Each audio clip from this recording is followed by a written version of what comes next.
Pokémon Winds and Waves is releasing next year, but that isn't stopping all of the speculation and discussions, so here are some of my personal unanswered questions. Those of you really old heads might realize this is very similar to a video I made almost 10 years ago about Pokémon Sun and Moon. So as such, I actually have a lot of very similar questions. The first one is whether or not character customization is going to be in the game. Now there are some outfit differences for the protagonist based on which game you get, but that was also the case in Pokemon Scarlet and Violet, and the character customization in that game was really good in terms of the facial features, but when it came to the actual clothing, it left a lot to be desired, most of the cooler options coming later in the DLC. But even with Pokemon Legends ZA as a most recent game, that one had some very interesting clothing options, but personally there were not a lot of hair options I was very happy with. So as it stands, somehow Pokemon Sword and Shield is still undefeated. Basically what I'm saying is that now that Pokemon is a little more comfortable on the Nintendo Switch, and with a relatively nice looking trailer for Pokemon Winds and Waves so far from release, I would imagine they'll be able to fit in some better character customization on the same level as about Sword and Shield, just now updated as the first game on the Nintendo Switch 2. The next unanswered question is, what is that giant building that we see in the trailer? Now, of course, we have already discussed this a bit, and very likely it's going to be the starting area, or at least something very close to the starting area, seemingly some sort of resort based on the environments we see, but I don't know, this is really big and there's a lot going on, so I wouldn't doubt it doubling as some kind of research facility, especially with how much they lingered on it during the trailer. But maybe that is just because it is the centerpiece of the beginning area, so basically most places you go here, you're going to be able to see it in some way. I don't know, while I'm going to go with the idea that it is some sort of resort, I really do want to see the inside of it, and I really want to know just how much we're going to be able to explore of it.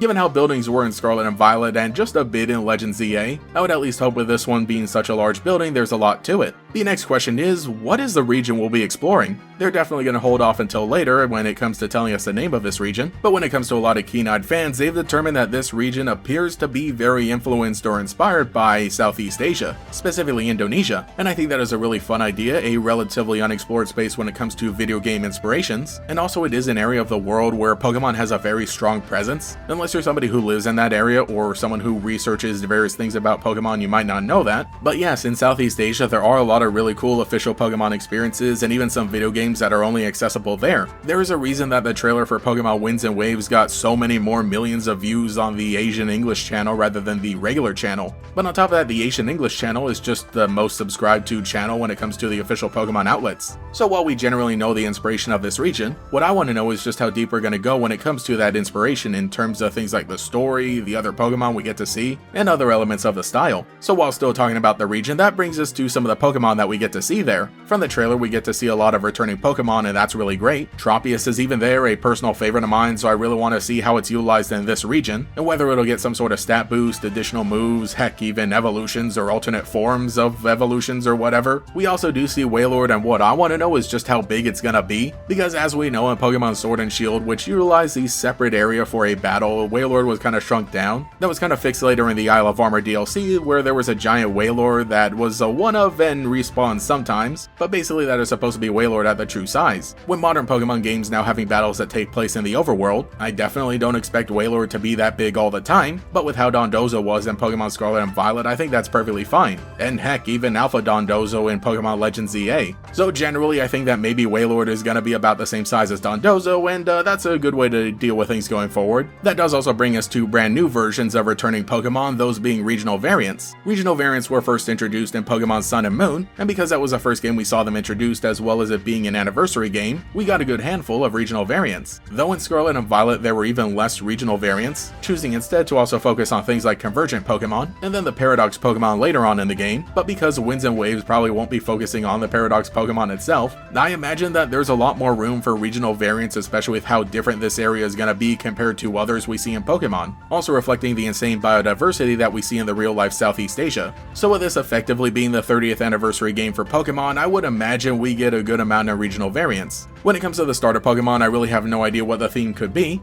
though a lot of people have discussed their ideas of how they could connect to some of the mythology of the region, so I'll just kind of let all that discussion go, because I could definitely see that being the case of their theme for the final evolution, which a lot of previous starter Pokemon I think have done really well for their uniting theme when they finally evolve, but again that is something that we'll just have to wait and see. The next question I have is this really a hoverboard? Yeah, the little island that we get to see on the side of the backpack for our protagonist. That after seeing the official art, everybody has just kind of headcanon this as being some sort of hoverboard, and that is something I talked about in one of my videos. But in all honesty, I'm starting to get just a little bit of doubt, because sure, that would be a really good idea, but until I actually see it in gameplay, I'm not going to believe anything. Because it does look a little like a Nintendo Switch, so maybe that is a screen that's supposed to turn on and it's something like a Sheikah Slate from Legend of Zelda. Then the final question that I have is, oh my gosh, is that a snake? So the first trailer for Pokemon Winds and Waves ends off on this shot that shows a bit of the landscape, and in the background there is one cloud that is very dark and suspiciously serpent-shaped, so a good amount of people are latching onto that as some sort of theory of this connecting to some legendary Pokemon. Then sure, okay, that would be really funny, but also I am not gonna forget how during the Sun and Moon games everybody swore that they saw Ho-Oh and Lugia in the clouds of the Alola region map. Trust me, I have played these games before, this is just a cloud, brother. But anyway, those are some of my fun little observations and unanswered questions and other stuff I just wanted to talk about when it comes to Pokemon Winds and Waves. And like I said, this is kind of just a bit inspired by that original video I did way back when, because we're coming up on the anniversary of the Pokemon Sun and Moon hype cycle, as well as that video, which personally was the video that I decided, you know what, I could make a Pokemon video every single week, and I have since then, and I haven't missed one, even though some might be private by now. The point is that Winds and Waves, as well as the anniversary of Sun and Moon, really has me reinvigorated for Pokemon, but I'm so happy to be where I am, and so happy that you all enjoy the videos. So if you want to show me just how much you enjoy those videos, remember to leave a like and subscribe, hype up the video as well. But anyway, I should be off preparing for a brand new adventure and also making sure that the audio actually works this time, because this is the second time I recorded this video. The first time it was all staticky and I couldn't save it. Thank you to every channel member for your continued support, including the Great Gators, ByCDICJO, Dr. Shaky, AKG413, Laserbeak316, Alex with Shiny Hunts, Leafy Lilith, Neptune, No Coco, Kyle, Mr. Vaporiz, Starshooter, Koikor13, Cemetery Hill, Cheez-It62, GatorKid509, TF, Mathaclock947, Taijirai, and Quago. If you would like to support, see your name here, get access to emotes, early videos, our members-only Discord server, and some exclusive videos, you can become a channel member today. You can also follow me on Twitter and Blue Sky as well for more memes. Anyway, this is Gatorix, and I will catch you all later.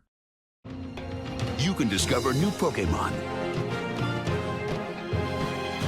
and explore a world beyond your own in Pokémon Sun and Pokémon Moon on Nintendo 3DS. Games rated everyone.